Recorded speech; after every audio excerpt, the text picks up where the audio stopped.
All right, thanks everyone for coming here. I want to wish everyone a good evening, and welcome to the Immigration and the Left panel, which is being hosted by the Platypus Affiliated Society at the University of California, San Diego.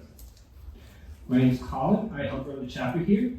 We conduct an open coffee break for discussions every Thursday at 5 p.m. at Mom's Cafe and host a reading group, Introduction to Revolutionary Marxism, every Wednesday at 6 p.m. at Groundwork Books. Could someone throw me a PR? PR, please. Don't have one. Yeah, please grab me a PR. Today we're going to be talking with four speakers about the topic of immigration. Before that, I'm going to read the Platypus mission statement of purpose. Each speaker is going to have up to 12 minutes to give their opening remarks on the topic of immigration. Then we're going to allow 4 minutes for each speaker in a row to give a response to one another. And then the rest of the time of the panel until 8 p.m. will be handled for audience Q&A. After the Q&A ends and cleanup, we will go down to Shore's Diner, where we're going to enjoy drinks and talk more about the panel topic. So I'll begin here.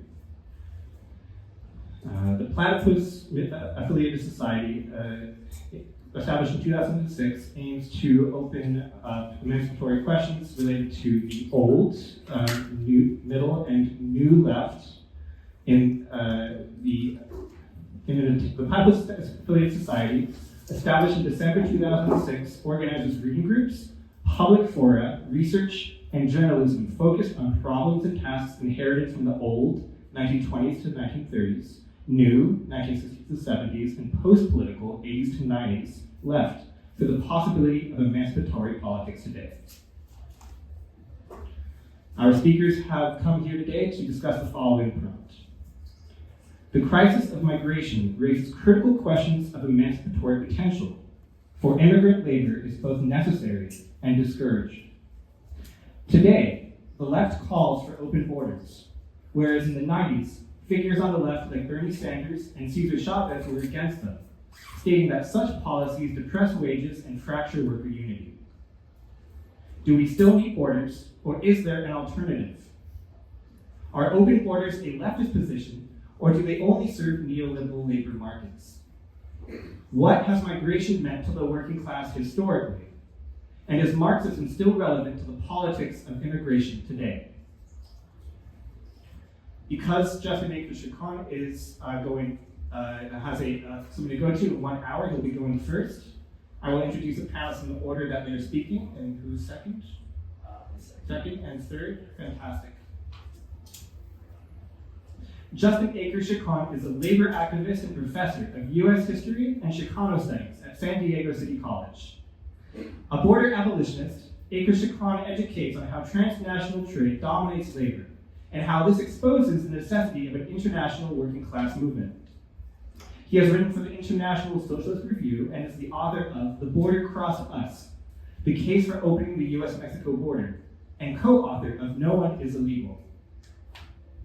After him, Peter is a co-founder of Frontline Benevolence project doing work at the border, providing water, food, and other supplies to border crossers. He is a small business owner, former delegate of the Democratic Party, and is an activist working mostly with asylum seekers for the last 8 years. Then to my immediate left, Kathryn Garcia is an educator and activist. Growing up in San Diego, the complexities of living in the borderlands shaped her passion for social justice and community-oriented research. Kathryn currently teaches for Aid College's Critical Community Engagement Program at the University of California, San Diego, and is involved in border mutual aid through her humanitarian work with Border Angels and Borderlands Relief Collective. Previously, she conducted research in UCSD's Mexican Migration Field Research Program, engaged in participatory action research in Ciudad Juarez, and worked alongside the undocumented migration project in Arivaca, Arizona. Then at the end of the table is Dr. Charles Thorpe, a professor of sociology at the University of California, San Diego. His work socially critiques technocracy, state control, and their breakdown in the age of neoliberalism. He is the author of 2016's Necroculture, and more recently, Sociology in Post-Normal Times. Justin, would you like to give your opening remarks? All right. Y'all can hear me okay? All right. Well, first of all, thanks to Platypus and Colin for inviting me to be part of this important discussion. I'm going to try to keep my comments to 12 minutes. So I'm going to time myself. Um, so let me start with the last question. Is Marxism still relevant to the politics of immigration today? I want to do a very quick kind of overview of some main theoretical points that I would use to argue that Marxism is the only way of understanding and making sense of the politics of immigration today. And let me start by saying that in terms of understanding where we're at now with border enforcement and immigration and all of the grotesque features of state repression that we're seeing unfolding today, that it's important to understand the function of enforced borders at this stage of late and crisis-ridden capitalism. Enforced militarized borders are a neo-colonial response to a crisis of capitalist accumulation, a decline in the rate of profitability, and I would also argue imperialist decline in the United States.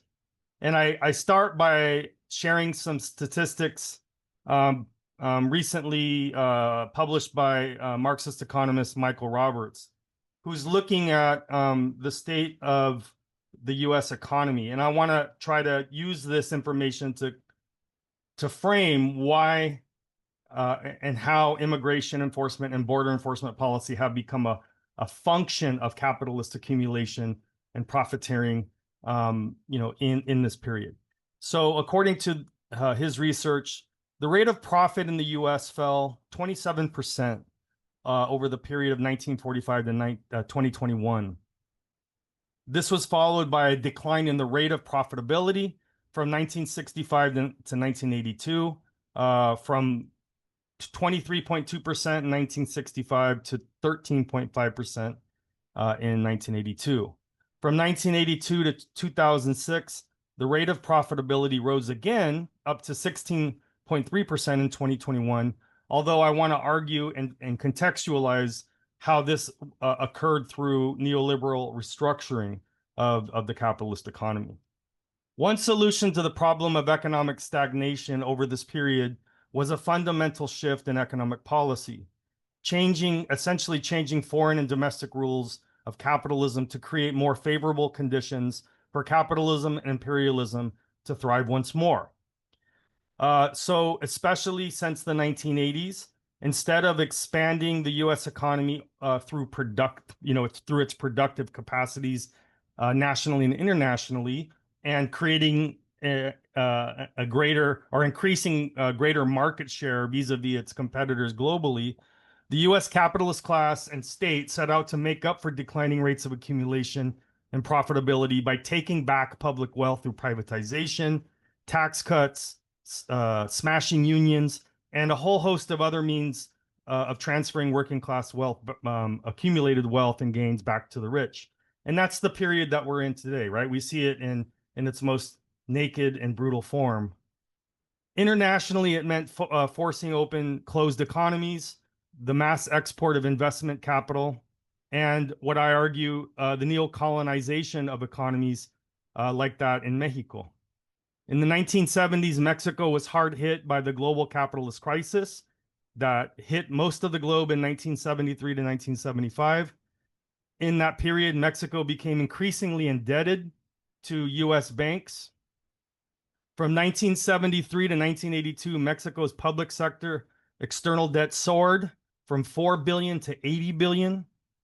These numbers seem small now, but they were massive, or relatively small now, but they were massive then. So Mexico's public debt grew year over year by 30% between 73 and 1982. The rising debt was held in US dollars, meaning Mexico its economy was especially vulnerable to interest rate shifts at the US Federal Reserve. And starting in 1979, the US Federal Reserve Board began to dramatically raise interest rates on that, essentially how much Mexico had to pay on its debt. And so the interest rates on that debt in Mexico averaged up to about 11% in 1979, and then just in a 2.5-year period increased to double to almost 22%. And so essentially what the US government did through the Fed was force a recession that hit multiple countries, but hit Mexico the hardest. In Mexico, the debt crisis forced the Mexican government into basically bankruptcy. Between 1982 and 1994, as part of its debt restructuring, the US government compelled Mexico to engage in a radical reorganization of its economy, slashing social spending, privatizing its vast state-owned sector and vast administrated farmlands, removing all restrictions on foreign capital and investment and foreign ownership restrictions, forcing Mexico to rewrite its constitution, taking out all of the revolutionary components that were written into it back in 1917, and allowing it to basically undergo a process of US economic recolonization, which is exactly the situation that contributed to the Mexican Revolution of 1910. Unions were smashed, making Mexico have one of the lowest rates of official union recognition in the world, around 1%. And basically over the period since then has allowed for Mexico to essentially become a free market export zone economy. The most immediate forms of this are the thousands of maquiladoras, or these foreign-owned factories, most of which that exist along the US-Mexico border, owned by mostly US corporations, investors, although they now extend through most of the economy, or most of the country, excuse me. The forcible opening of Mexico's economy to US foreign capital export rapidly increased to such a rate that the US restored majority ownership over most sectors of the Mexican economy. The concentration of US capital drove mass displacement. As the dismantling of foreign currency controls and restrictions allowed for the free flow of repatriated wealth, profits, etc., to be taken out of Mexico now vis-a-vis US transnational corporations through debt payments, etc. This same process. And so the consequence of massive wealth export out of Mexico through these means contributed to the displacement of about 20 million people out of Mexico between the years 1980 and 2010, those 3 decades.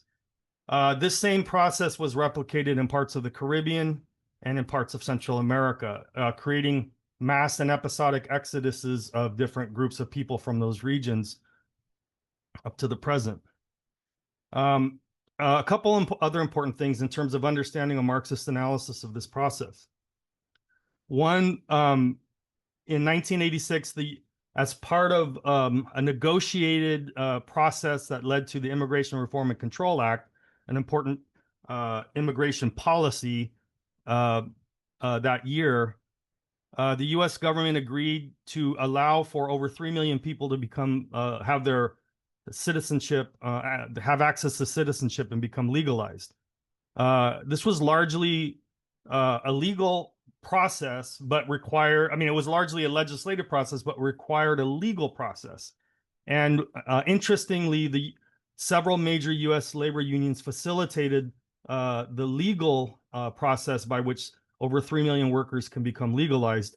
And in this process, which took place between 1986 and roughly 1992, the union signed up millions of new union workers. And this was actually a period of time in which unionization, which had been declining for decades, actually had witnessed a short spike.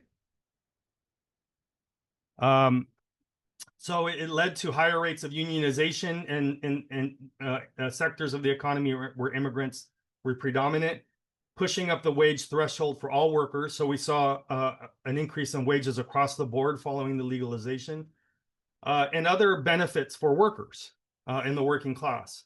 And this is why, as I'll explain in a moment, legalization was never put back on the table up to the present.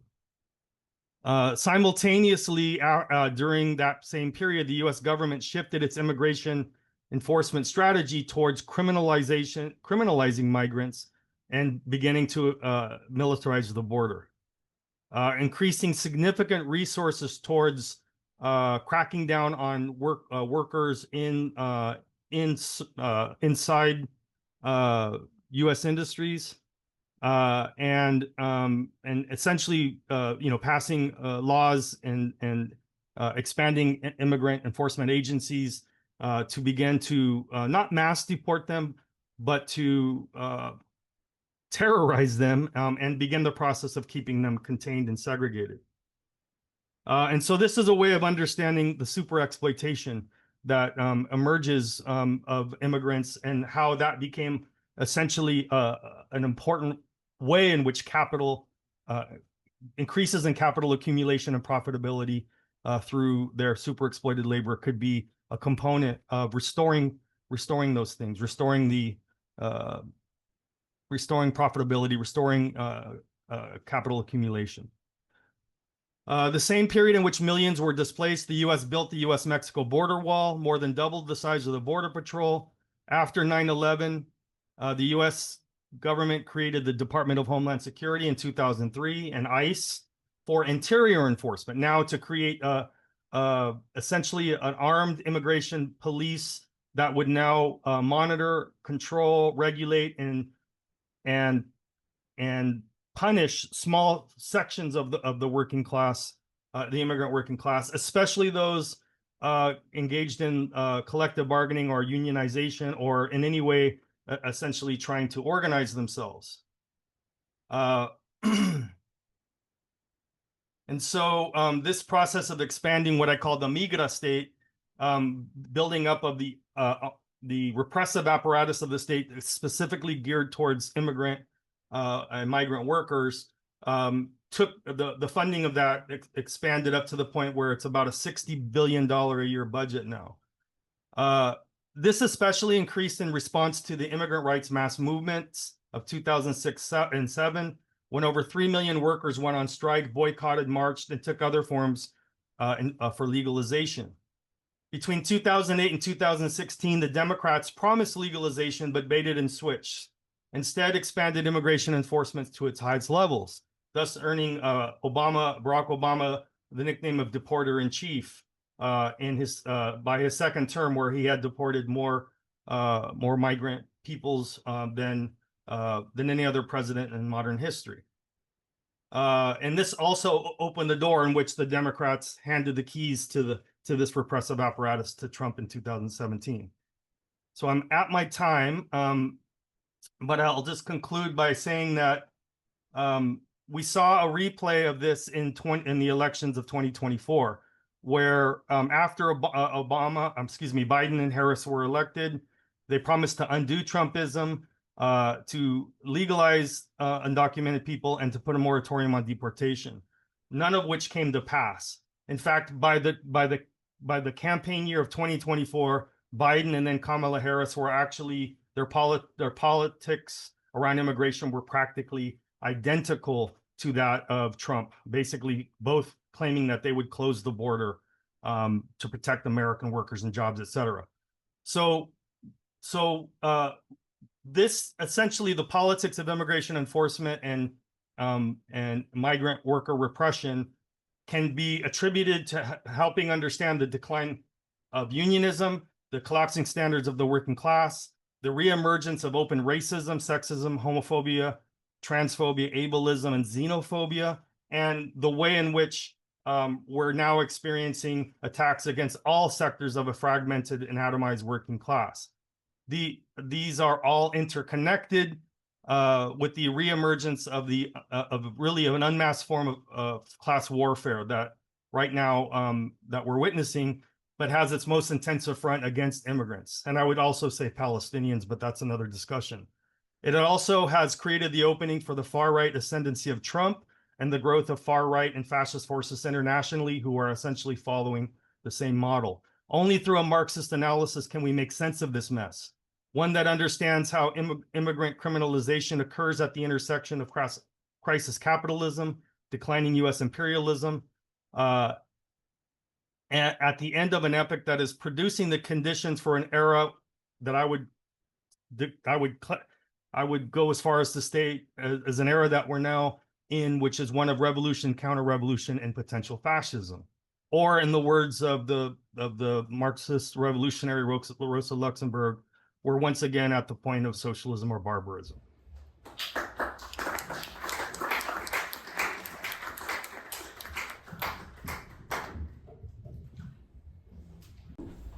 So everybody, I'm Peter. I don't have nearly as academic a response to this question as probably anybody else in this room. I'm an activist, and I do on-the-ground work to try and make a difference in this world. So what really spoke to me about this particular closer? All right, cool. What kind of popped out at me when it came to this prompt was talking about making demands of the state. As an activist, I'm on the ground, I'm doing work.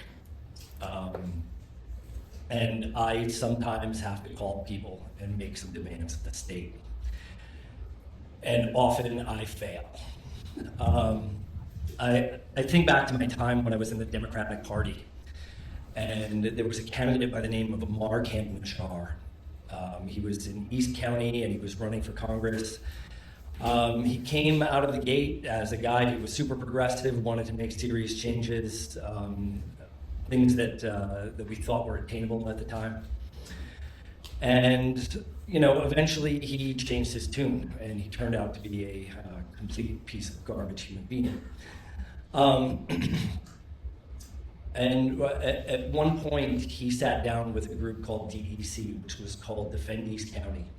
And basically, it was the right-wing vigilante groups formed a coalition and normalized their messaging and brought in the community. And they had 500 or 600 members within this group. Amar went and sat down with them, and right after that, he released a 40-page paper about where his campaign stances were. And it was absolutely atrocious.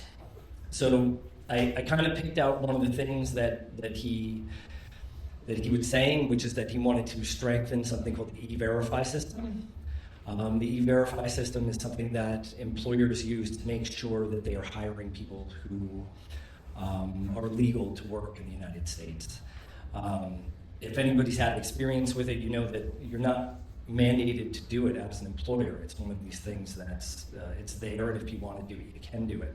And what he wanted to do was push it to make it mandatory, essentially at a federal level. I took great offense to this, and because I was in the party and I was a delegate for my assembly district within the state of California, I decided what better way to start taking action than to write a resolution. So I wrote a resolution that stated that we wanted, that stated the Democratic state of California, or the Democratic Party in the state of California, to stand against the E-Verify system and that we should abolish it. I wrote the resolution, I got the right co-authors for it, I got all the signatures, we submitted it to the convention, and it was accepted. And I was like, sweet, I think I made a difference. And it did absolutely nothing. Not a single thing changed. He didn't change his platform. There's no other politician that took it on. I thought I did something great. It was a total waste of my time. So I failed in that sense. Even though I had some people behind me, I did not have a huge community behind me. So that was one situation where I failed. There was another situation where I do work at the border.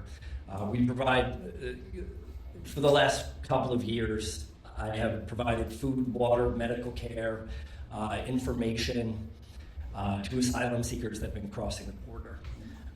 It's a rather perilous journey. People spend up to 3 days walking through the desert in San Diego County, as well as through Mexico. Kathryn can attest to how steep and awful these hikes are. People get hurt, people die. We went out there every single day, fighting with Border Patrol, fighting with right-wing extremists, getting put on YouTube, dealing with the Sheriff's Department, dealing with the Fire Department, knowing that every day that we went out there, we were making a difference. And Border Patrol didn't particularly like the fact that we were out there. So they started to lock gates on us. They started to throw up other barriers. They tried to turn the Sheriff's Department against us, despite the fact that we were actually alleviating services that they needed to provide. And it got to a point where gates would just be locked. We would sneak in some days, and we would find other ways in other days. And we had to be creative, but to be honest, we weren't able to be as effective as we needed to be. And it was important that we get these gates unlocked. So the only way to do that, getting onto this public property that's locked, was to attempt to get access through contacting politicians. Nobody at the fire department wanted to give us access. Nobody anywhere wanted to give us access. So I reached out to a friend of mine who, before he was a politician, I knew him, and I knew that he basically knew everybody, and he knew the framework, and he knew the dynamics of how to contact people to get them to do things, especially when people's lives were at stake. I worked on this for probably 3 or 4 months. I reached out to him as often as I could. When we were in an area and found an 11-year-old who hadn't seen anybody in 2 days, and that includes Border Patrol, in an area where we know that there's cartels, I reached out to him again and I said, hey, look, we have to get access back here. We're having to be sneaky about it, and to be honest, like, this 11-year-old would have died on the side of the mountain if we weren't out there. And he said, look, I'm trying, but I can't do it. Everybody is coming back and saying that they're worried about the conflicts with the federal government and the conflicts that they're going to run into. And they're worried about their jobs because they're a bunch of bureaucrats. I failed at that avenue in getting access to here, to this area. And we still sneak around and find other ways, but it is not a good situation because we know that it's going to get hot this summer. We already had somebody die on March 14th of hypothermia. There are things that we should be able to respond to that we can't. Enough of my failures, let me talk about a win. If anybody knows anything about Hukumba was where they had open air detention sites. This is where asylum seekers would cross the border through holes in the wall, or no wall at all, or over a mountain. And they would be put into essentially camps on the side of the road where Border Patrol would come by and pick them up to 6 days later. So there was no food, no water, no shelter, no medical care, and a lot of people didn't even know what state they were in. I went out there every chance I could, which was basically every weekday. And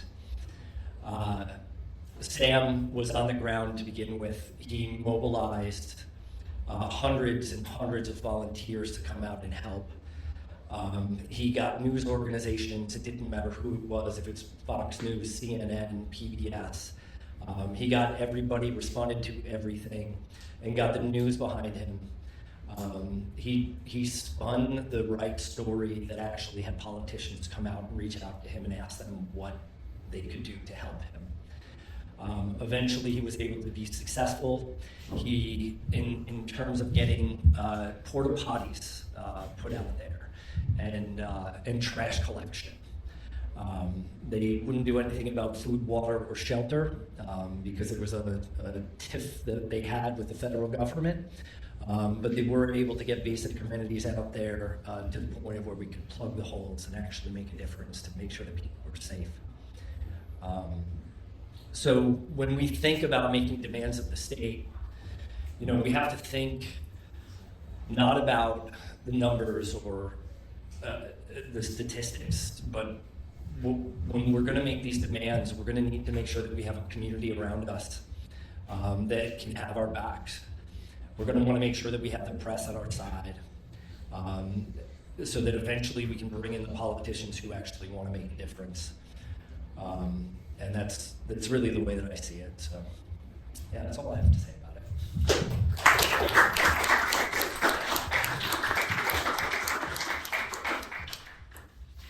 Thank you. That was great. Thanks, Peter. All right. Yeah. Yeah, that was awesome. Yeah, I had stuff all prepared that I thought I was going to say, but I think I'm going to say something totally different now based on that. So I was like, let's talk about Foucault. And now I'm like, let's not. So I really like what you said. And I think this does kind of what I was planning on saying also with demanding things from the state. And I think that we can try to make demands, but as you've said, it's usually impossible to have these demands met, but there's power in community and our voices and the action that we do for sure.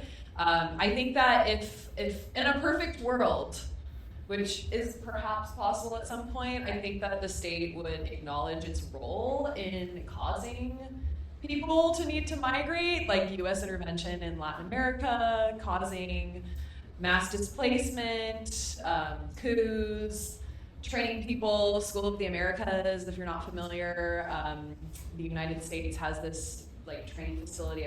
They've renamed it since then, but they have trained people basically how to torture and kill and commit genocides in Latin America, and then sent them into Latin America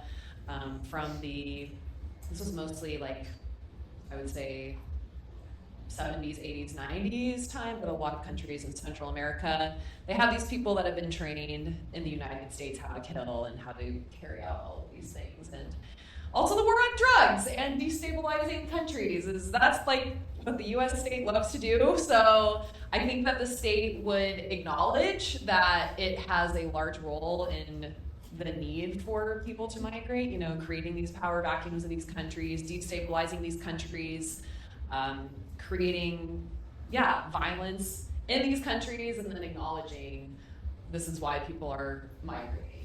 Because right now I think a lot of, and I guess this does tie into Foucault, knowledge and what we understand currently about how who a migrant is and why people migrate in the sort of public sphere right now is completely false. These ideas of migrants being invaders, they're rapists, they're Haitians who eat their pets. All of these things are constructing knowledges that is shaping how people understand and think about migration in the public.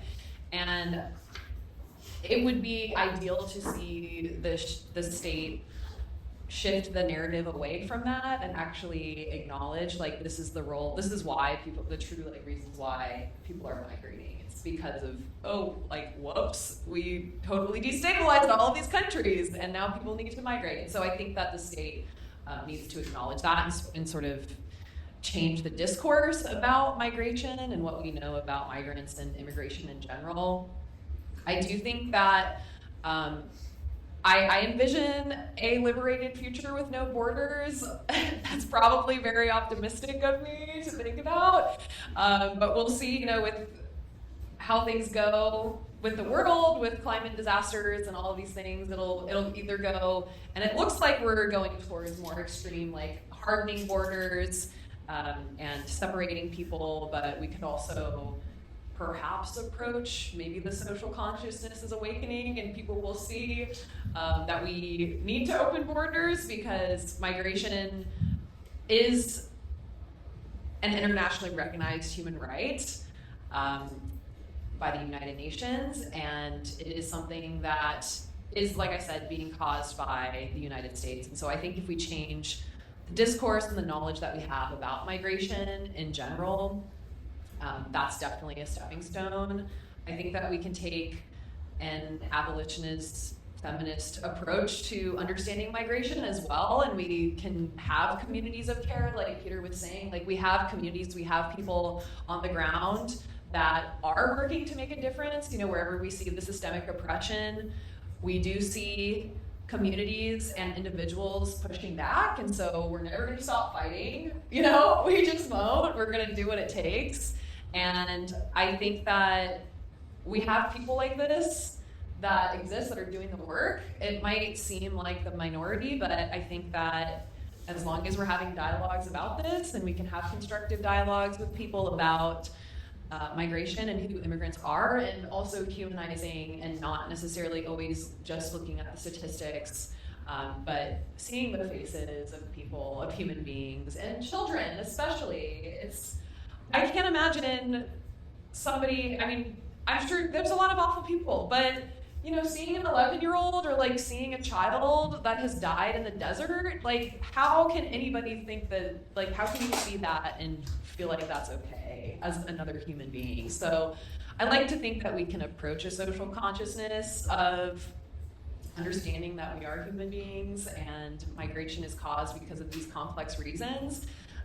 But I think that we need to understand the reasons. I think the state needs to acknowledge such. I don't know if we'll get there. It might be sort of a pipe dream. But I think the more people that are aware of these things, the better. And the more humanization that we can do and be on the ground and build community, build these coalitions with activists, with academics, not just keeping these topics in the ivory tower of academia is extremely important to me as well. Actually being on the ground and doing the work is significant. I think that there is a lot of theory that explains why things are the way they are, but also there needs to be the humanity as well. And I do think that we can build communities and build coalitions with each other and continue fighting. And also seeing even amongst groups that sometimes there's conflict, like amongst different individuals or organizations, but I think that we do need to see these root causes and we need to see the humanity in people and just continue fighting for what's right. And that is things like doing water drops and doing what it takes to help migrants and see the faces for sure. So I think that there's a lot that we can do, and I think having these discussions is a very significant thing that we can do as well.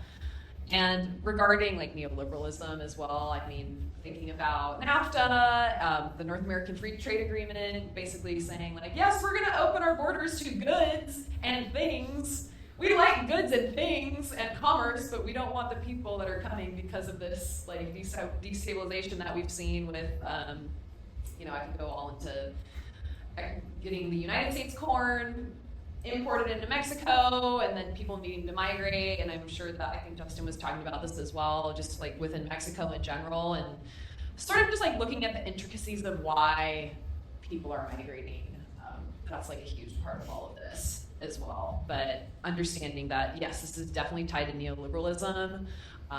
I think that borders function specifically to separate people and to cause states of precarity that allow the state to take advantage of individuals, especially undocumented workers.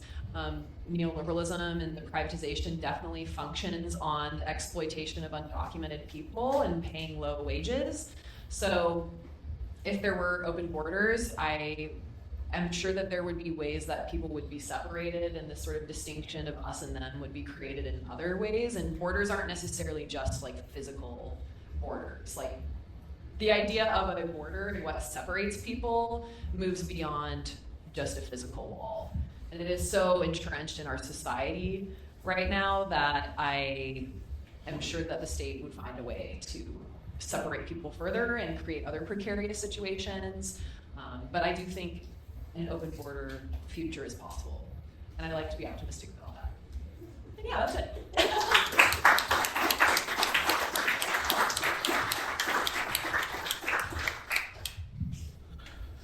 Oh, great talks.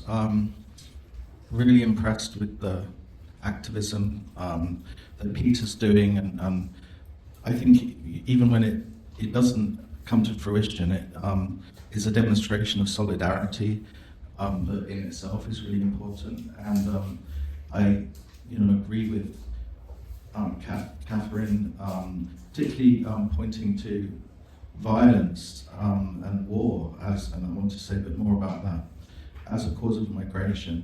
And I think Justin's absolutely right to contextualize this within the overall crisis of capitalism globally. and I want to say, just reinforce that point really. So in the prompt it said that migrant labour is both necessary and discouraged. And I think that's the point really, that it's in the capitalist class's interest for migrant labour. They need it. They're always searching for cheap labour, and holding the increase in the supply of labour, other things being equal, will drive down the price of labour, although there are other kinds of factors that might intervene. I mean, the capitalist class argues for immigration on economic grounds, that it boosts, Hillary Clinton made the argument that it boosts economic growth. Keir Starmer in Britain makes a similar kind of argument. That's one side of the capitalist class, but the capitalist class is contradictory. And those contradictions manifest themselves in, they can't have a coherent policy, but those contradictions manifest themselves in the contrasting positions of the Democrats and the Republicans here, the Labour and Conservative in Britain.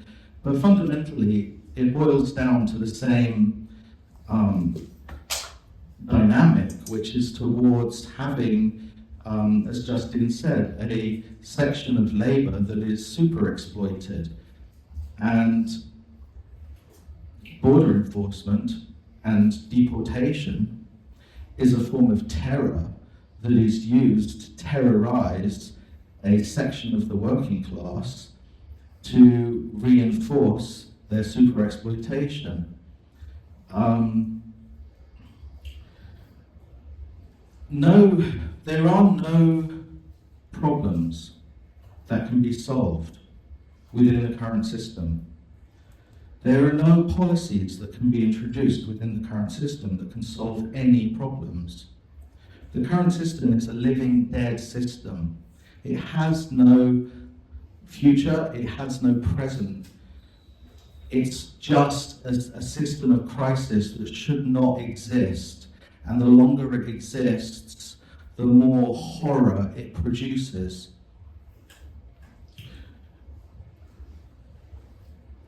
Globalization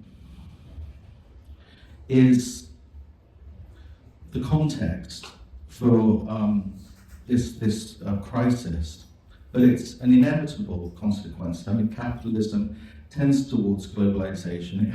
It is global. It has to be global. And since the 1960s, we've had a new kind of globalization, which is the globalization of production, so that industrial production occurs all over the world. So there's intense competition, which also goes along with, though, tendencies to eliminate competition, global monopolies, transnational corporations. But this intense competition drives down the rate of profit, as Justin said, and the search for profit becomes increasingly desperate.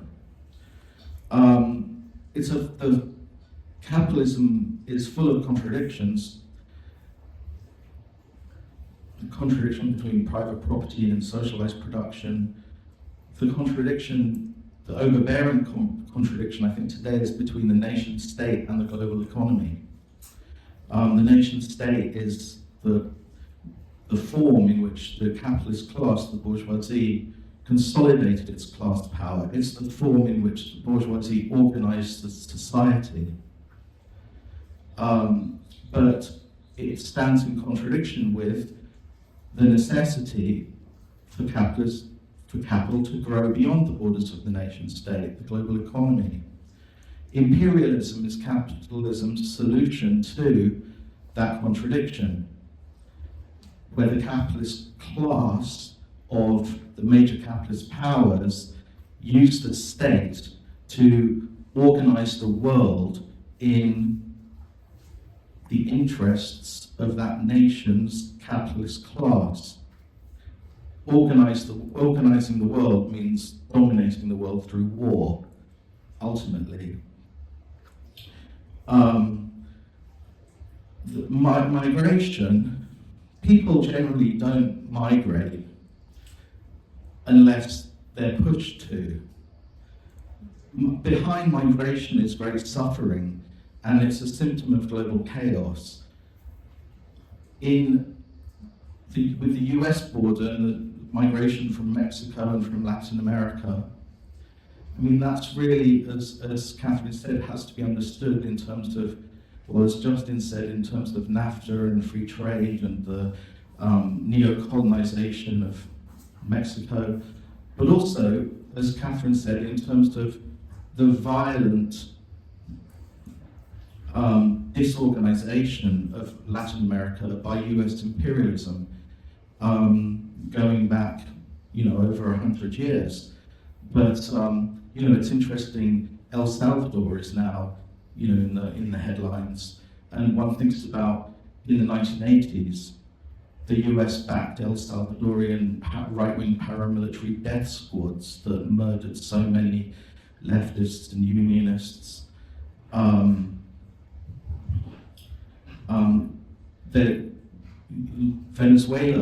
Venezuelan immigrants are in the headlines. Well, one has to think about the way that the US is currently, and has been for years now, strangling Venezuela's economy. There was a very interesting article by Vijay Prasad about that recently.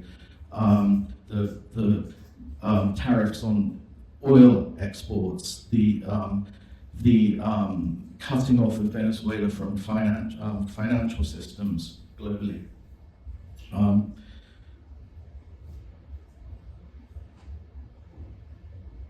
I think that out of this global chaos, war emerges as the capitalist solution, and we are in the early stages of World War III. The genocide in Israel and the war in Ukraine are two fronts of the same war. The US and its allies seeking to control what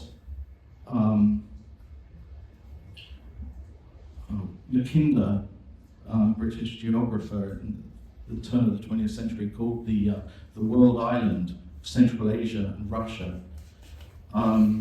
Today it means, because it means it's a war of domination of the Middle East, for one thing. And the US moved to militarily dominate the Middle East as soon as the Soviet Union collapsed. What coincided with that was the Persian Gulf War. Then we had the 2003 invasion of Iraq, Afghanistan, Iraq. Saddam Hussein was toppled. Then the toppling of Gaddafi in Libya. That country is not recovered, it's not a country. Now the toppling of Assad in Syria, using Al-Qaeda, which was also developed by the CIA, Pakistani intelligence, and Saudi intelligence to fight the Soviet Union, and has been used by US intelligence ever since then. And Syria really reveals the truth of the war on terror.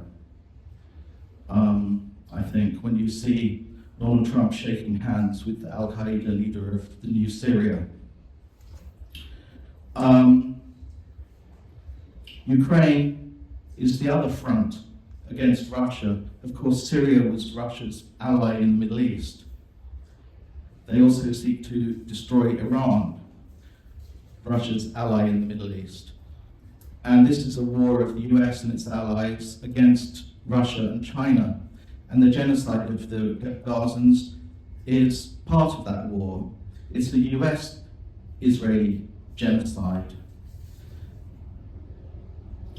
And what comes out of war, what came out of World War I, is fascism.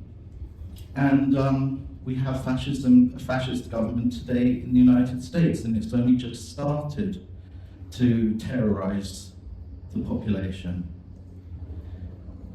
So, yes, it's crucial to defend immigrants against deportation. Even if you know, the kind of it is just unthinkable to have a left-wing argument against immigration on the basis of wages in the context of fascism. I mean, the only thing that matters today is fascism and fighting fascism. And deportation is one tool by which fascism is terrorizing the working class. And it's going to get a lot worse. So we have to think about how to fight fascism. And I'll just say one other thing, which is globalization, which produced all this suffering in Latin America, has also produced a great deal of suffering in America. You know, America's former industrial cities and small towns that are, you know, that are devastated and people are dying deaths of despair. People are have been smashed socially and psychologically by the cruelty of neoliberal economy. And unfortunately, out of that anxiety, you know, the fascists are able to draw on people's sense of insecurity and anxiety and focus it on scapegoats. So, you know, the question is, facing the left, how to build solidarity in the working class. And I think that means, though, thinking about the working class. And in America, a great deal of what calls itself the left and passes for the left is not focused on the working class. It's focused on segmented cultural identities, on various forms of ethno-racial nationalism, black nationalism, Chicano nationalism, and none of this helps build solidarity in the working class. I think that the left is defined by it's the politics of the working class. Any politics that's not a politics of the working class, first and foremost, is not left.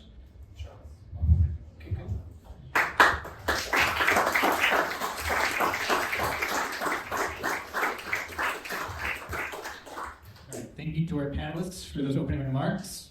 Now, Justin is given the opportunity to respond first. Just a reminder, you all have 4 minutes to respond to what one another has said, and Justin's got to go relatively soon.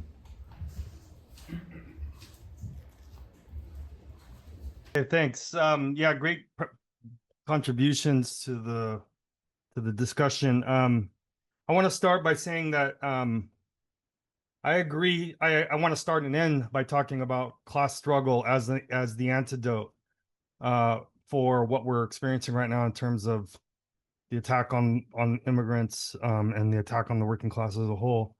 Today, I was at an anti-ICE action at the San Diego downtown Federal Building, where we were called upon to go and defend people who were being arrested by ICE agents who were waiting outside the courtrooms.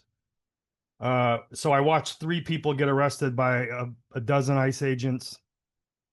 And there were about 15 of us that were basically trying to inform people entering the building of what was taking place, and then trying to escort people, if they were able to get out of the building without being detained, to their cars so they could leave.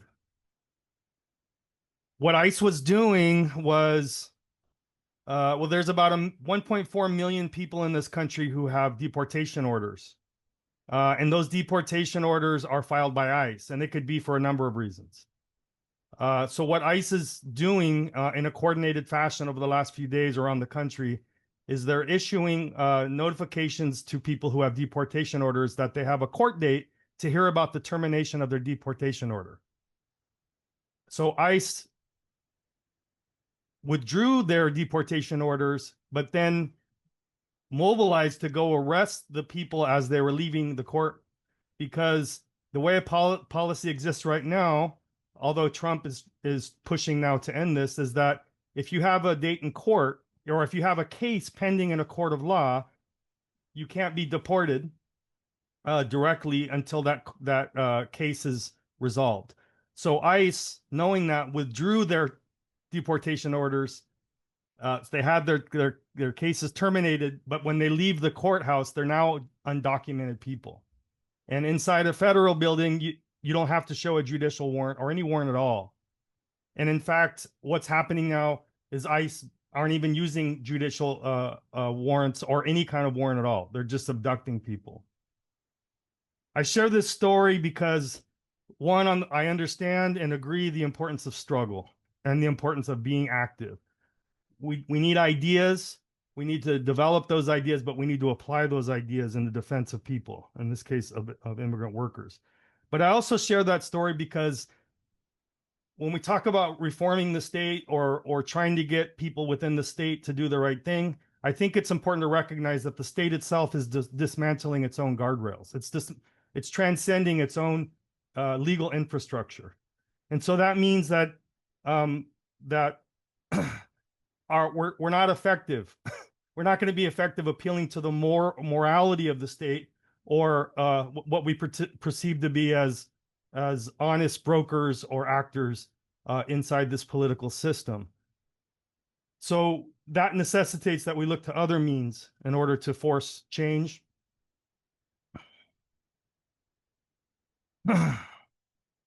We can't reform the state. We have to think about building mass movements of resistance, mass action, confronting and disrupting the state at the point and where it's directly oppressing migrant peoples and the working class as a whole. We have to think about radical structural changes in the system. We can't think about how we're somehow going to come out the other end of this and we're going to make the state a better place without it. I also want to emphasize, and my last point here, is that we can't reform capitalism either. And as I tried to make the case in my talk, and I appreciate the last presentation, the contributions to this idea, is that capitalism, as the governing system, both nationally and internationally, is accelerating in the direction of deepening crises, and each new depth of crisis involves new forms of barbarism, new forms of destruction, new forms of conflict, to try to ameliorate or resolve the conditions that are driving it to a sense in which it can't recover or can't reform itself. And so that's where we get, as was mentioned, that's where we get war expanding across continents, and that's where we see the scale of violence increasing in all forms. Today, when I watched the 3 people that I saw being taken away, they had a look of horror in their eyes, and I couldn't help but think that they were wondering whether they're going to end up in El Salvador, or whether they're going to end up in the Panamanian jungle, or whether, as we learned today, whether or not they're going to be shipped to South Sudan. So we have to build movements of resistance, but we need to do that by understanding the power of the potential power of the working class to be the only force that can defeat the state and defeat capitalism. And so understanding that, we have to think about how to build and organize that power directly through solidarity, but also through strategy and tactics that ultimately demonstrate that we can build more power than the state has to repress us. Thank you.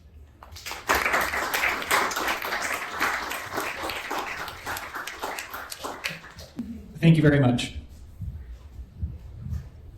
So before you go, Justin, I just want to thank you for showing up today. I know that about that action that happened at the courthouse, and it's really important that people show up on the ground to show solidarity and to try to make a difference and to stop some of the horrible actions that our federal government is doing to people. With that being said, yeah, capitalism is the problem. Every time I look at like issues and try to analyze anything, I understand that a lot of this is driven by capitalism. The tens of thousands of people that I have helped, they're all there because of capitalism. It's either they're fleeing some system that is being exploited and they're getting violence against them because of it, or I got you. Or they're being kept from coming due to our extended border, and this kind of leads into what Kathryn was talking about. Specifically, man, I'm going to check my notes. Hold up. She said something to the effect of that the border is not just a wall.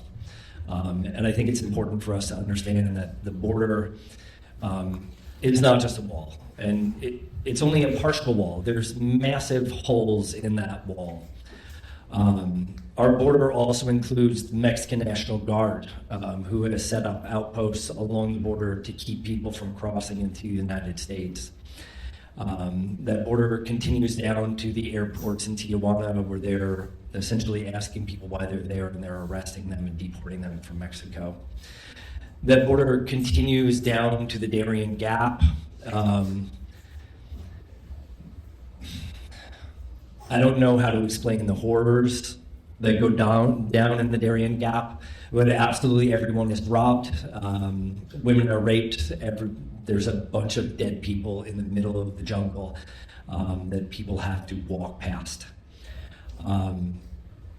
Our borders are way more expansive than just what people think of as the wall.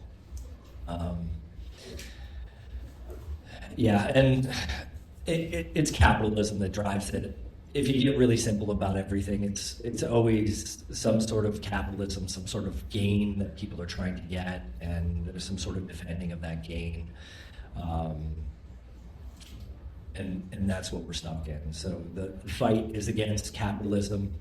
We have a system here. I don't see it changing for anything but the worse, at least in the near future. I'm sorry, I'm not so optimistic. Honestly, it's looking up.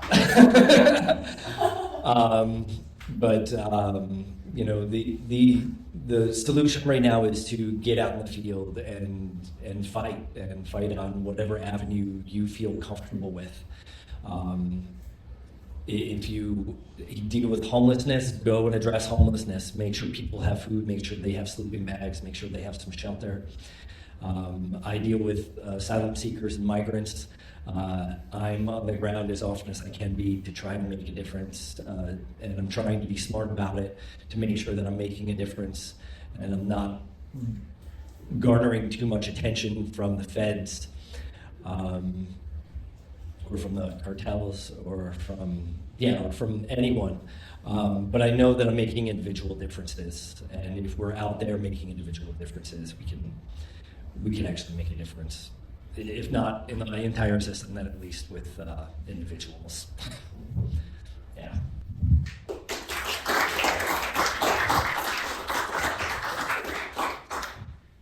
Totally agree, Peter. And these questions about how do we fight fascism, how do we build solidarity amongst the working class, it is mutual aid, it is direct action, and I teach critical community engagement here at UCSD, and the biggest thing that I always tell my students, Dustin knows this, is find what you care about and follow that, because we're each individuals and we have our individual passions, and if you try to fight every single battle, you will lose. You will get exhausted, you will get burnt out. So find what it is for you that drives you and do something about it. Actually go out and do something about it. I am also on the ground. Corey here also involved. Super happy to see him here. And when you make community with each other as well, and you have individuals coming together and building community, this is how we fight back. And it is how we can strengthen the working class and how we can strengthen just all of our communities in general. We do need to be aware of these problems that are occurring in our society and the implications that the US has in all of these other countries. We do need to be aware of these things. And I encourage each of you to find the thing that drives you.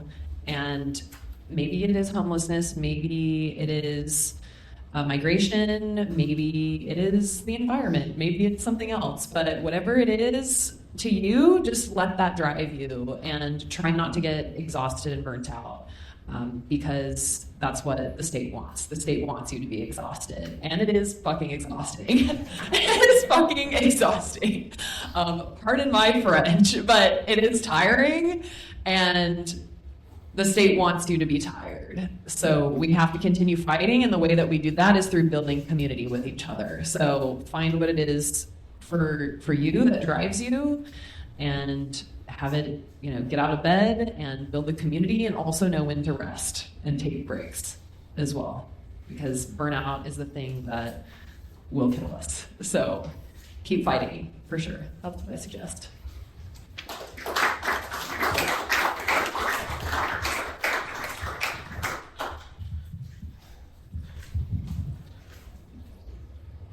I think that globalization spells the end of capitalism, and I think it's one small step away.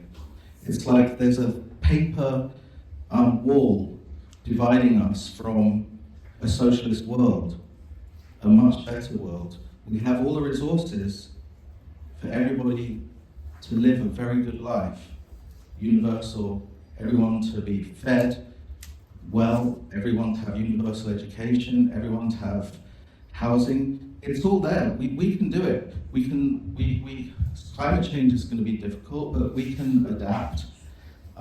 We have technology. It's incredible what we can do. The human species is the working class now is the human species, and the human species is the working class, the ruling class. Incredibly small number of people. They can be swatted away. We don't need them. We are a global productive force. We all live because of this global productive force. We eat from the global food system. Everything that we use is made by the global productive system. That's what all of us are doing day to day, is producing for each other. Members of the human species producing for the human species. And there's just this very small sliver of parasites who feed off us and seek to prevent us from living harmoniously as a species.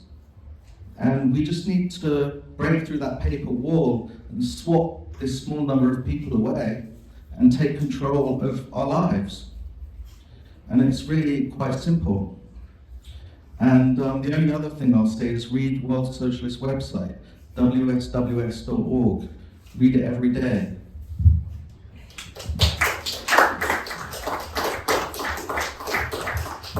Thank you very much for those thoughtful responses. And now I'm going to open up the rest of the event to our audience question and answer. Does anyone want to start us off? Yes? Can you pass the microphone? Is there any way we could turn off the lights? Yes.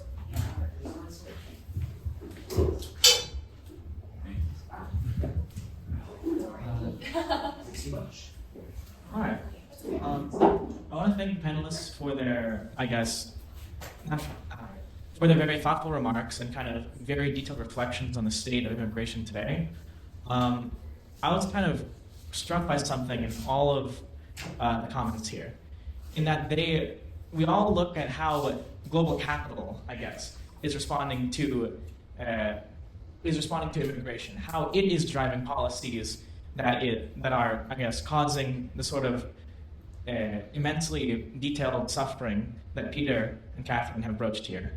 But my question is, in one sense, is it working class politics that is driving this, right? As Charles Thorpe put it, the capitalists will see that they want immigration because, that drives down the market rate of wages. But labor, as such, does not want that, right? The working class, if not politically organized, will also be against immigrants. So how do we explain that, and why isn't there automatically a solidarity between the working class of America and the immigrant super exploited immigrant populations? I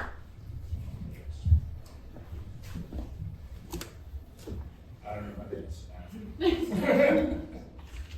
You don't have to.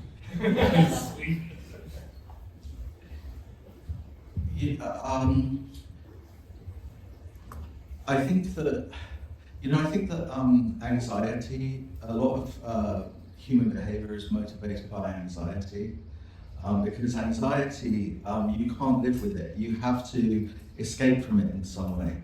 You can suppress it, like through alcohol, or you can ignore it and escape from it somehow, or you can deal with it by projecting it onto other people.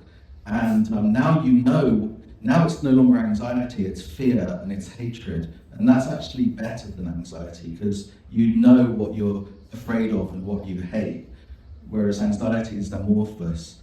And the trouble is, capitalism produces a lot of anxiety. People are always worried about how they're going to make ends meet, and are they going to lose their job, or how they're going to survive.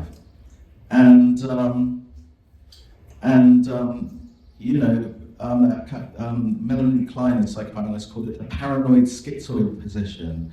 I split and I throw out the bad things and project them onto others, and then I'm paranoid of those others.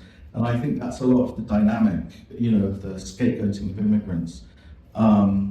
So I think we have to understand that, people are not, it's not that people are racist, or it's not just that people are racist. You have to ask, why are people racist? Why are people racist? They're not born racist. What makes them racist? And I think a lot of it is a way of dealing with anxiety. So, but solidarity is, I think, maybe provides a solution to anxiety, because you feel together with people and that makes you feel strong. So I think that socialists need to think about how to help people to feel solidarity and feel strength in solidarity, so they don't feel so anxious and so they're not so likely to scapegoat.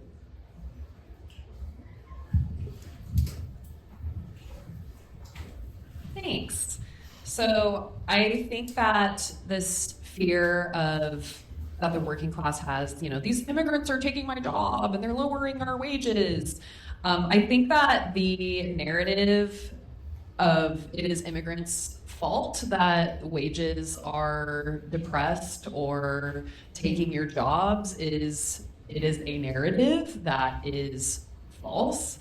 I think that the fear that is being, like you were just saying, the fear is a huge part of it. I think that the state is purposefully trying to instill fear in, hey, let's have you distracted from the class struggle and focus our fear and anxiety on immigrants because we can attack them and distract you from the real problem. So I think that the immigrants right now are a scapegoat. I think that they have been historically. We always see the demographics shifting of which immigrant group is it going to be today that we're freaked out about and that we're going to discriminate against. Now it's Latin Americans. Before it was the Irish. Before that, it's we've seen these different waves, and it just goes to show how this is exactly socially constructed. It is not the immigrants themselves. And so I do think that building solidarity and doing things like mutual aid, but I do think we need to, it's a very challenging task to bridge this sort of connection and have people understand and have the working class understand, no, it's actually not the immigrants' fault, but you have been socialized to believe that it is, and the media that you are consuming is telling you that it is, and this becomes, the discourse becomes knowledge and shapes, power and all of these things. So I think that we do need to build solidarity, and I do think that this is mostly like the distraction, like this sort of focus on immigrants in particular right now, and also trans people. It's like, let's have fear about trans people and like anxiety about them, and like be distracted. That's the point. I just have Yeah. I think people do have compassion, I mean, it is there. I mean, I think Americans who used to be so unthinkingly supportive of Israel are really genuinely horrified by what the Israelis are doing in Gaza. And I think a lot of people who maybe didn't really think about these things before are completely horrified at people being sent to this camp in this prison in El Salvador and that sort of thing. So I do think that there is a response to what's happening. People's minds are starting to change.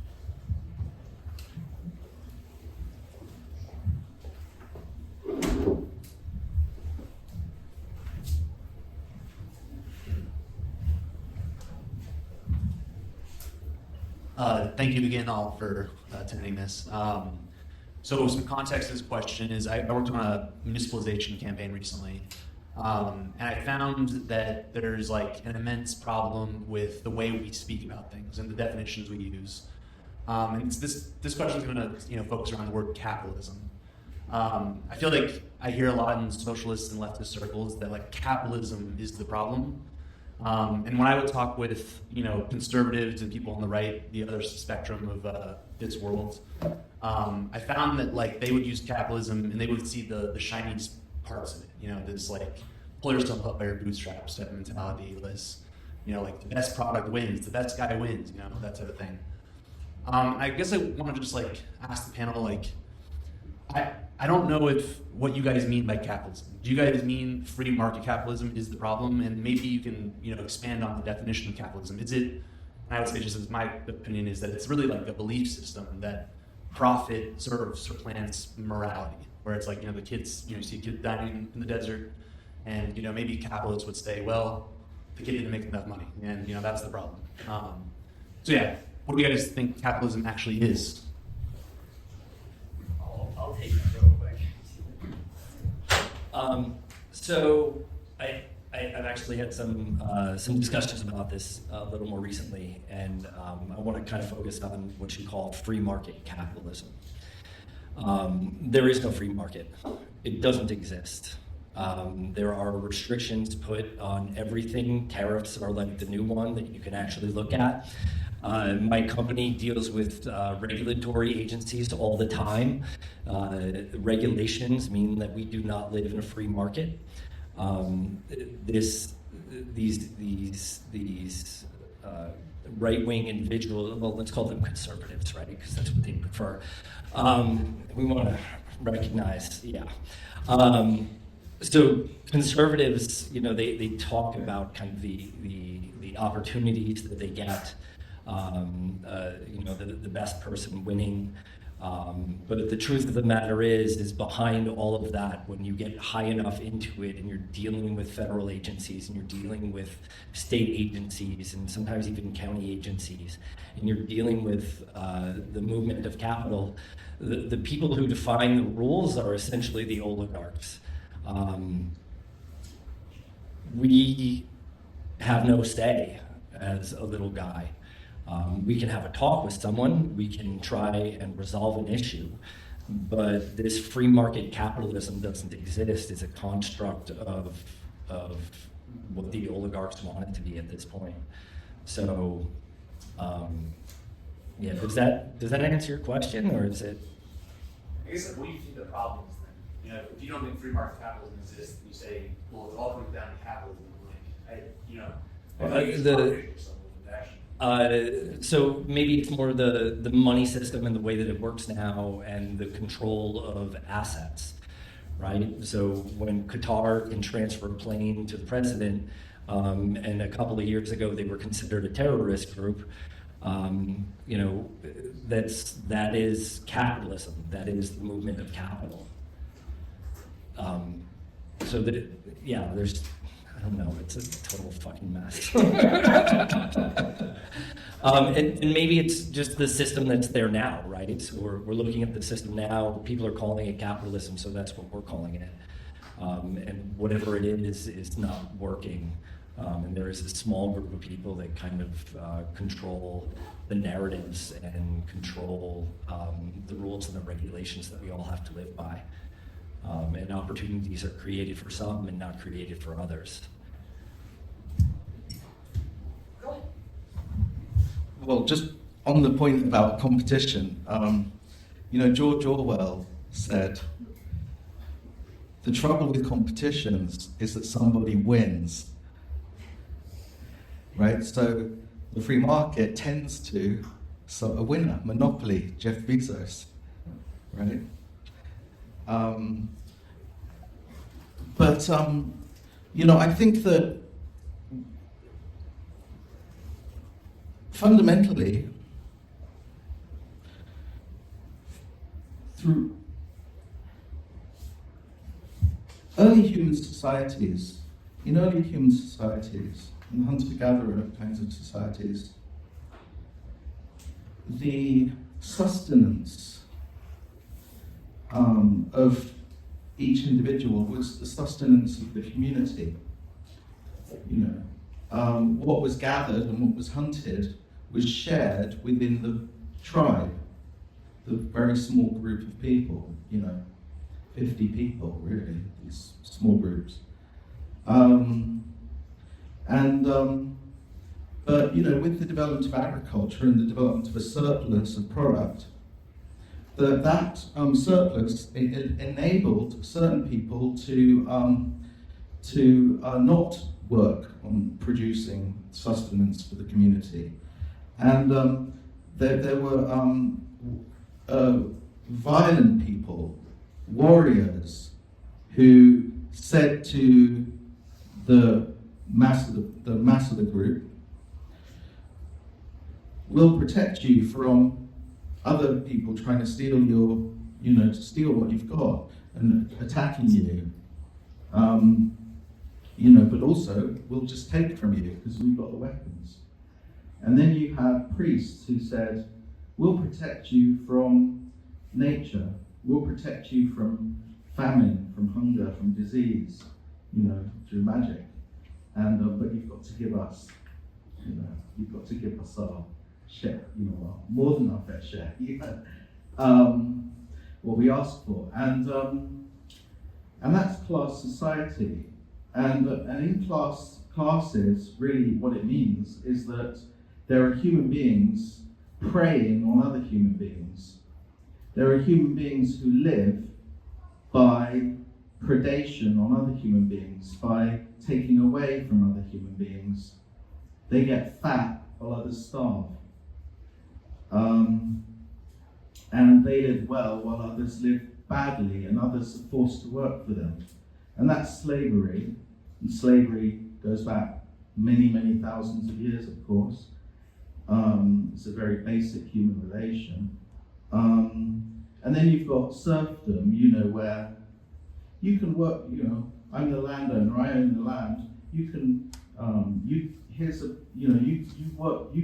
live on the land, you work the land, but you have to give me a portion of your product, or you have to work on, you have your land that you can work on that you don't really own, but you're leased it, you're allowed it, and then you have to put in a certain amount of time working on my land. But I take your product, but in both slavery and serfdom, the force is pretty obvious. There's a big guy with a sword, who's basically going to kill you if you don't give them what you produce, right? But under capitalism, you have free labor, and there's a contract, and what you do is you turn up at McDonald's, let's say, and you say, "I'd like a job," and you get paid. And what you agree to do is for a certain amount of time, you give McDonald's your body, and they tell you what to do. You say, here I am, what do I do? And you give them a certain amount of time, a certain amount of your life. And, but you know, they're getting more. The company's getting more than you are. You know, that's profit. They're getting more of your labour than you're getting the value of in return. It's the same thing. You're being preyed on. You're being exploited, but instead of someone putting a sword to your throat and saying, give me what you produce, the thing is, you have nothing. You don't have any land. You turn up and you say, you have nothing, so you have to look for a job. You know, Engels said, find freedom where you have to work for a capitalist or starve to death, sleep naked with the beasts of the forest. You know, and in San Diego, you know, I live next to a canyon. There's people pretty much sleeping with the beasts of the forest in San Diego, you know, with the coyotes and the rattlesnakes and stuff, homeless people, right? Well, either you work or you're one of them in the canyon, you know, and that's the coercion, you know. So the coercion under capitalism is veiled by the market, by the money exchange, so it doesn't look like coercion, but it is coercion, because they own everything. We own nothing. We only have our bodies to sell, so we have to work for them. But because it's veiled by the market, it's all human relations are dictated by the market, but no one's in control of the market. So there is no control over human production. So that's why the world is spinning out of control, because we keep, you know, drilling for oil and expending oil and, you know, heating up the atmosphere, and no one can control it because it's completely uncontrolled. So there are all those dimensions to it, but that's capitalism.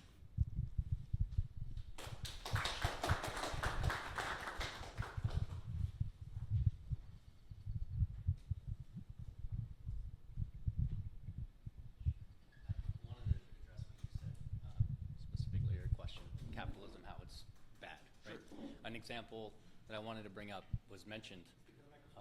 Sorry. Am I good now? Closer?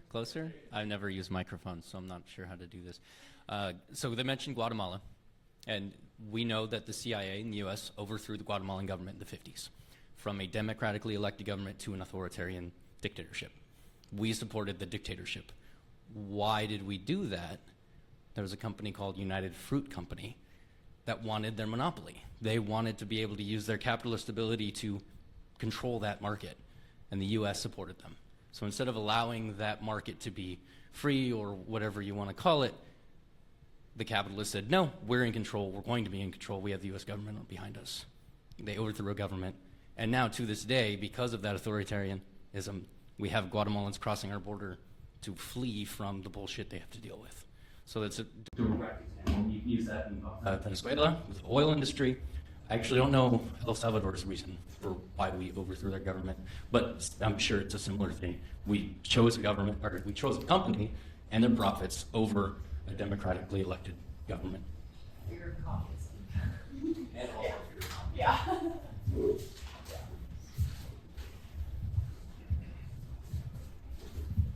Well, thank you all for coming. I'm a little curious about this, kind of touched on a couple other questions already asked, but I really want to dig deep into this idea of, like, I guess Kathryn brought it up first with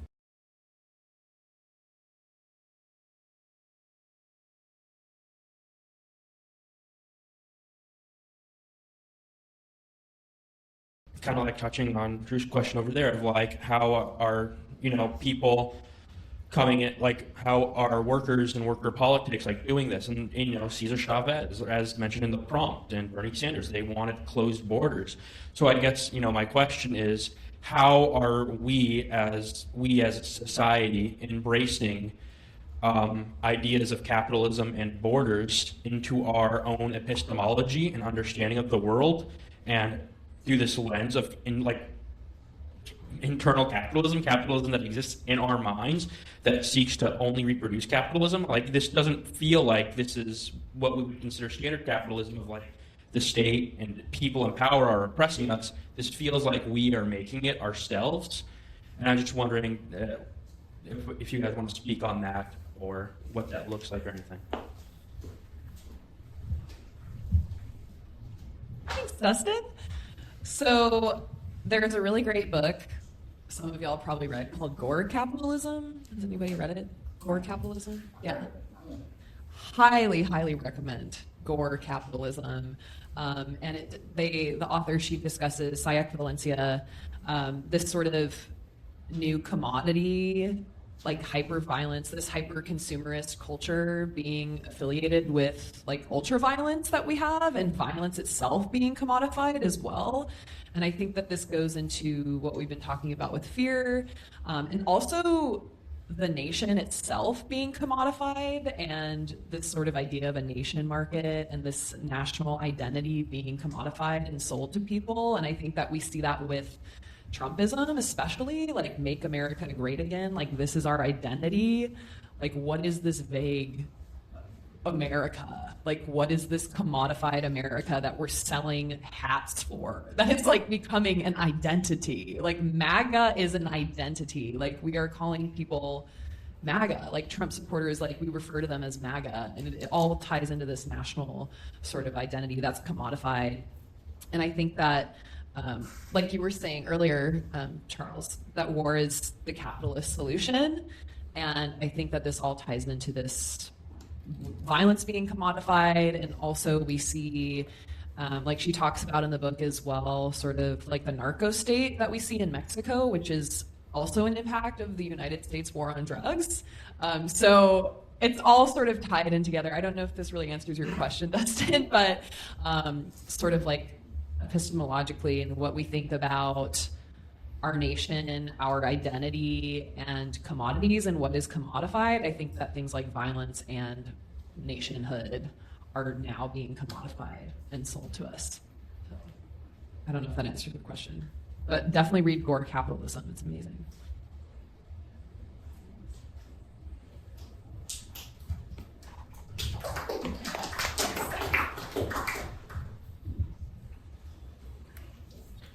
I'll tell you what I think. You know, I mean, human beings. I mean, we're animals, and we're violent. You know, you watch a nature documentary, and what basically is going on in animal life? You know, it's all sex and death. I mean, that's basically what it is, isn't it? They're reproducing, and the males are fighting one another, you know, to get access to the females. It's all sex and death, and human beings, we're amazing creatures actually, because we're animals, but we don't live in the moment like other animals. You know, we're aware of ourselves.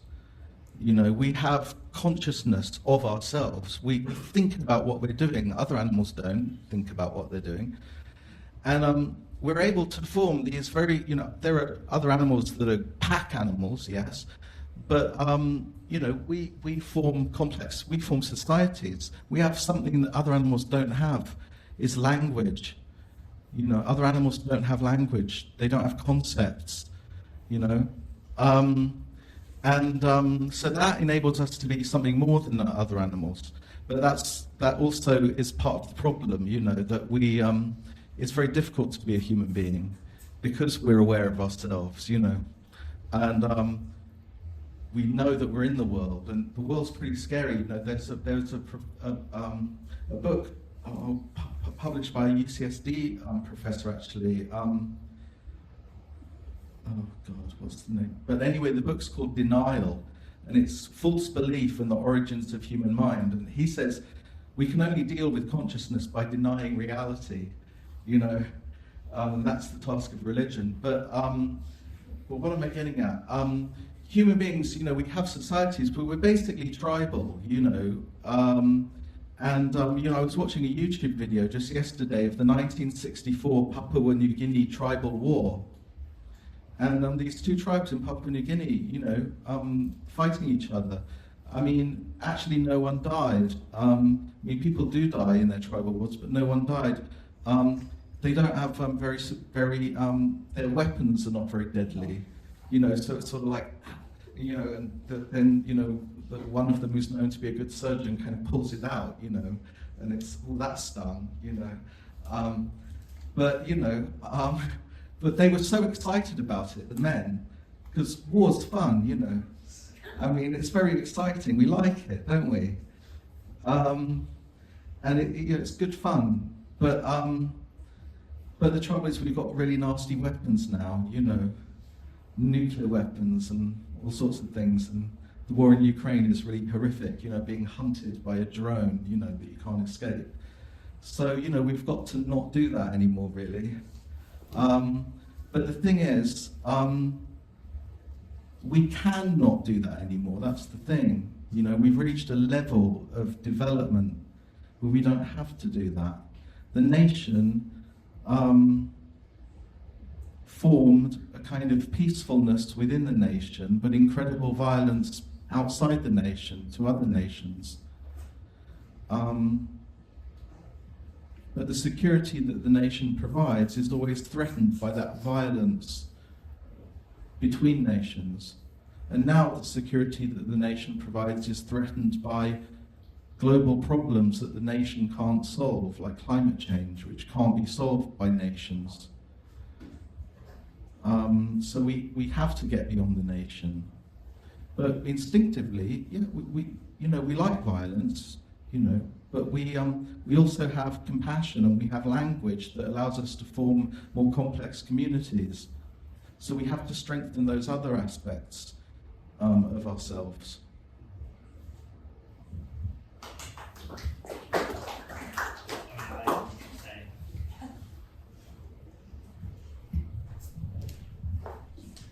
So as all of you spoke to dealing with immigration and just the crisis of capitalism as it exists today, we live in a really scary, harrowing time with real consequences for real people. Like Justin described his experience watching people be abducted by ICE at the courtroom today.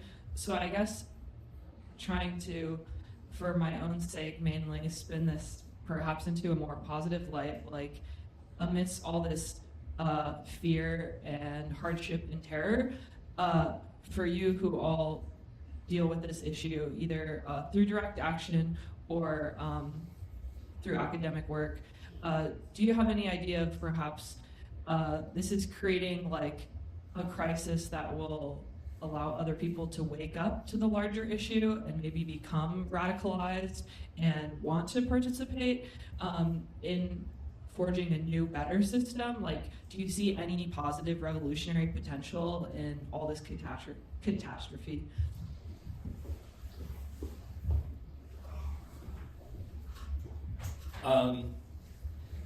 Yeah, I mean, I must say, when I've been doing this work for quite a few years, and I have seen the shit show that happens between different groups and different organizations and different individuals, and the crucifying of people who have not done actual wrong or justifiable wrong. I've seen the shit show. And I want to say that, you know, over the last, let's say, 6 months, I see that shit show dying down, at least with the groups that I work with. All of us understand that underneath it all, everybody is trying to do the best that they can with what they have to accomplish the most amount of good. There is an opportunity here for us to be more united, for us to come together, and for us to form communities. When we form those communities, more people will be drawn to those communities. And when we have enough people, then we can have the revolution that we want. It's gonna take time. We will run into obstacles. But hope is not totally lost. We still have an opportunity here to create drastic change, hopefully for the better. And I think it's just going to be important for what brings people together is the ability to go out and do work. Kathryn works with BRC. BRC is beautiful at this. They bring hundreds of people together to come out and do things. They work within their limits. They work within, they find people where they're at. They make sure that they're a good fit before they let them in. So if they're a total fucking shit show, they're not making it onto a drop. They make sure that they share common ideology.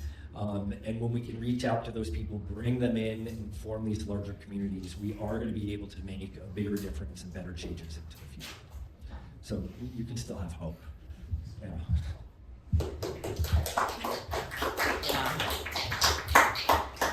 100% agree with you, Peter. Yeah, the community building is, I think we're watching it grow as we speak, especially even, over the summer, we did a search and rescue, and that brought people from all different groups together. It was people from Border Angels, Borderlands Relief Collective. There were, I think, 2 different search and rescue groups that we went out with. And that action and finding a deceased migrant and having us all experience that really mobilized us. And that was a moment that was like, we need to work together. Like, any sort of issue, this always happens in activist circles. There is stupid drama. Like, there's always stupid drama. And it takes us away from the focus of why we're doing what we're doing. But I think that there are these big moments in which we are all activated and we see like we are fighting for this common cause. And it brings us together in a very deep and meaningful way. And I think that people will realize their eyes will be opened. Something will get to them. It will affect them at one point. And I think that might be what it takes to mobilize people. And then, it's like we see there's all of these conservative individuals who maybe are, Latinx population is there's a lot of conservative Latinx people, for example, voters. And I think that maybe their ideas may be shifting once they see, we hear about it. It's like, oh shit, that's my neighbor that got deported. Wait, like, I'm also brown. Like, realizing, oh, I am a target. Maybe this party that I thought was supporting me, and these ideologies, this identity that has been sold to me, maybe it's not actually for me. And like realizing that. But I think it might take some extreme measures. But I do think that there is hope, for sure. But I'm worried about how bad things are going to get before we get there.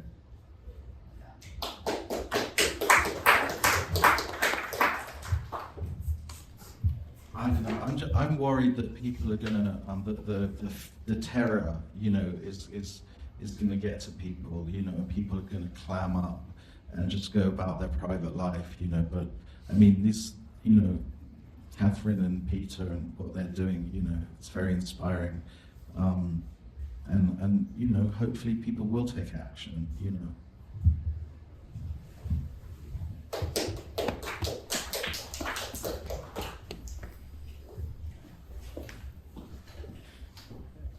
Thank you everyone for your presentations. However, I do want to address, I guess for us in Platypus would be the elephant in the room, that being wither Marxism.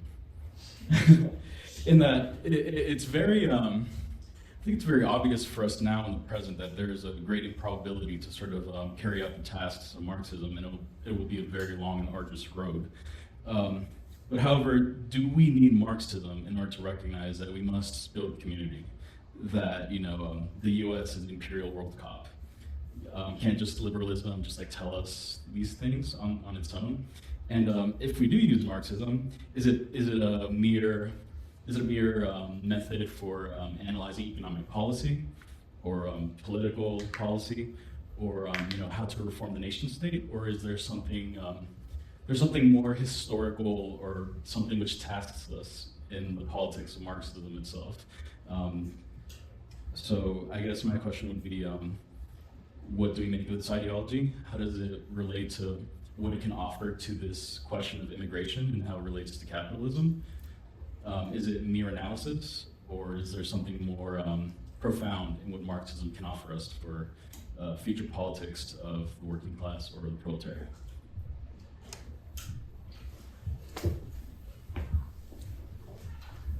Well, I think that, in terms of understanding society, Marx was the great genius. He's like Newton and Einstein rolled into one, for social science, I think you can't understand the world other than through Marxism. And I don't think it's just economic, because, actually I think that, what does economic even mean? Economic means, how do we live? How do we live, as part of nature? How do we live? Engels at Marx's gravesite said that Marx's great contribution was to show that before man can philosophize, develop religions, develop ideas of morality, first man must eat. And and the way that we go about eating, producing what we need to eat, conditions everything else that we do. But I really am inspired by the economic and philosophic manuscripts where Marx writes about alienation, and I recommend reading those as a whole, the whole of the economic, because it's just beautiful the way that Marx writes about human life.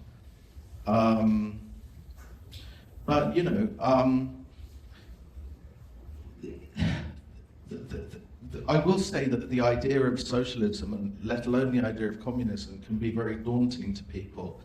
It can almost seem like too much, and there are lots of important interventions and ways of building community and doing things that don't really require that level of theorization, and people should get on and do those. So it's not everything, but it is, I think, the theory that helps us to understand how things fit together. Yeah.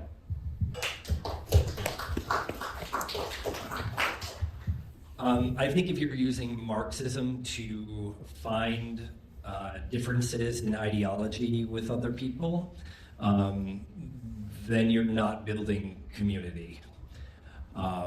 It's important to find things that you share in common with people, and that's how you build community. I've always identified as a leftist. Different parts of the spectrum. I'm pretty far left on the spectrum at this point. I'm not into theory. When it comes down to theory, I don't always listen. You're not going to bring me in with talking about deep theoretical things when we're dealing with other issues that are more important at hand. So go ahead and I'll put it closer, okay? Have the ideology, live by the ideology.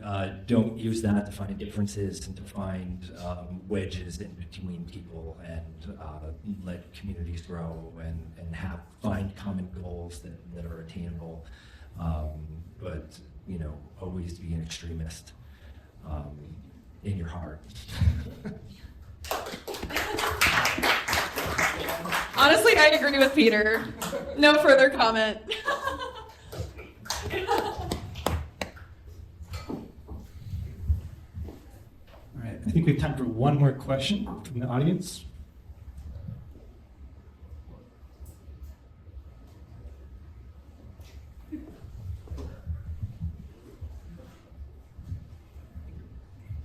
Hey,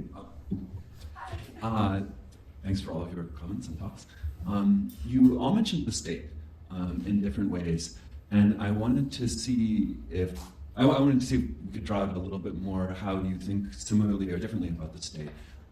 One thing that seemed to be a common thread was the role of the state in aggravating tensions and creating new problems. But there was also a role of the state in sort of being instrumentalized. I can't remember exactly the role of the story, but Peter, you were talking about someone, I think, who worked in the state in some way, who's generally good at situations where like people are in danger, but his hands were tied basically and seemed largely impotent in that situation. Maybe I'm misremembering something, but I wonder, just as a sort of general question, could the role of the state be other than just aggravating problems? One. And two, what is the value of, like, say, contesting state power? So we all know who's in charge right now, but that can also change, possibly. So in terms of ameliorating, say, migration crises, what are the modes of intervention in the state? Like, in what ways is it worth interacting with the state, and in what ways is it not worth interacting with the state? And broadly, what principles might there be that characterize what kinds of ways of interacting with the state are worthwhile? Is it necessary to interact with the state, for example? Sorry.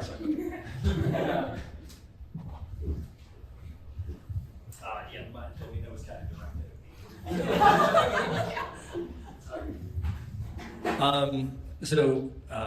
We, at times, we must interact with the state. It exists, government exists, politicians exist, people in power exist. When they exist, when we are trying to achieve a goal and they are the cause of that goal, or they are a hurdle in the way of achieving that goal, I think it is important to interact with individuals who can possibly make a difference. We have to be cautious at the same time, though. If a politician gives you something, they're taking something in return, right? So I have I talked about Sam earlier, who was able to achieve something from the state. The politician who was able to say that he did something about that, his name was Steve Padilla. Steve Padilla takes credit for that. He is more powerful within the state and is seen as having a bigger heart when it comes to these issues, when it comes down to it. Is he somebody who we want to lend our cause to at the same time? To be honest, it was an absolute shit show and an absolute crisis, and porta potties and dumpsters were what the state could provide. Steve is not a guy who's taking credit for all the services that were provided out there for it, so he's not overinflating his role in resolving the issue or addressing the issue, because I think Trump resolved the issue by getting rid of asylum. And Biden, it's a fucking mess. I mean, at least in terms of achieving goals currently, like, look, the state exists, it's gonna have to exist if we can make conditions better. I don't see a serious problem in interacting with them. Is that essentially what you wanted to hear, or? It was a long question because it was an open bounce. Okay. Whatever the relevance of the state is to what you're doing, and how do you instrumentalize, how do you use the state? Or do you? I fail at using the state. That was the point of everything I said. But there are people who are successful at it. And I think just,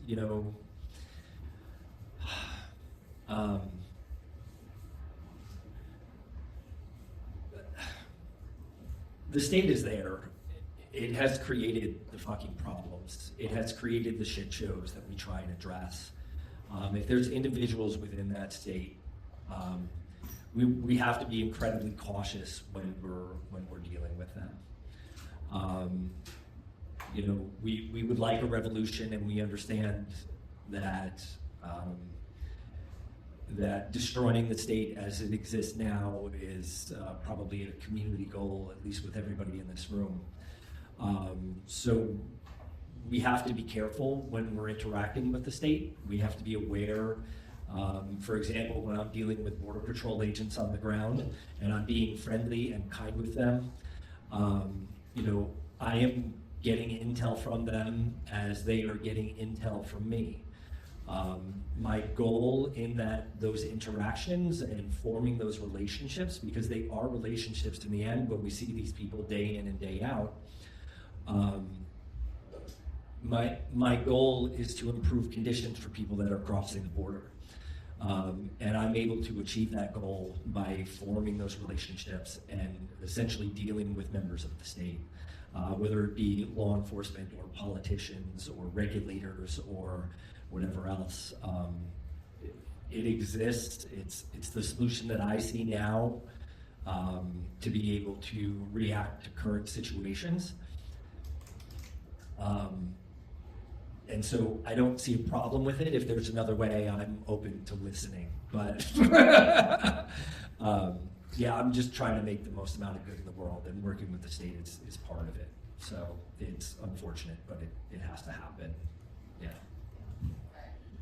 Yeah, also completely agree with that. And like you said, just considering that we are living within this state and interacting with members of the agents of the state as well, like, yeah, considering Border Patrol, like, will I be friendly to them? Yes. Do I like them? Fuck no, I don't. But yeah, like you were saying, considering, hey, if I piss off this person, how are they gonna take that out on a migrant later? Like, this act of me, you know, if I'm being an asshole to them, that could potentially affect somebody that doesn't have as much privilege as I do in the work that I do. So. Well, I always worry about getting arrested. So and also that, like, yeah, and also getting arrested. And it's, yeah, we have to, since we live in this system, we have to work within it and find ways, you know, unfortunately we're not quite at anarchy yet. We still have the state, but I mean, we even see necropolitics as well, like living and dying is a part of the state. And even, you know, when we did the search and rescue and we're calling the sheriff, it's like, no, and they don't want to come pick up the body. And we're like, we can't, you need to do this. Like, this is your job to do this. And so we have to function, we have to do what we can, but there are still things that we cannot do because it's like the state's job.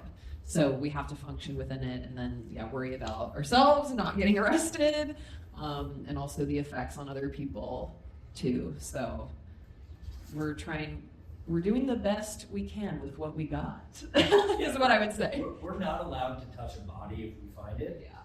That's a big rule, a big no-no. Mm-hmm. Also, if we find somebody that's in extreme distress, we are not allowed to transport them. Yeah. So, you know, it's important for us to have contacts at CAL FIRE, at the Sheriff's Department. Border Patrol seems to be a failure with contacting them when I have somebody that can no longer walk. But, you know, we have to have those because we don't want to end up in prison and we want to continue to be able to do the work that we have. So the system is set up against us that we can't do the right thing. I mean, it's a really complex question, but I mean, I think thinking about the state, you know, abstractly as government, I mean, I think that anarchism is a complete dead end politically. I mean, Occupy Wall Street was very influenced by anarchism, and I think that's really a big reason why Occupy Wall Street kind of fizzled and left no trace. You know, Marxism is not anarchism, you know, and the state has these two sides. You know, it's as Engels and Lenin said, you know, it's special bodies of armed men, but also a great deal of what makes modern life livable is because it's organized into the state, isn't it? You know, traffic lights, sewage systems. You know, in Britain we have the National Health Service. That's the state. That, you know, it's a good thing. You know, so So the idea of just being anti-state is too simplistic.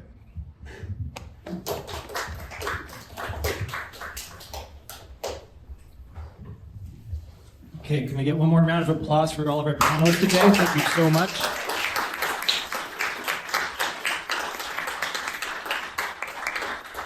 If you're interested in sharing your thoughts about the conversation that we just had and continuing these topics, we're going to be meeting at Shore's Diner, which is 30 seconds that way. We have reservations in the outdoor patio, so feel free. Thank you very much for coming.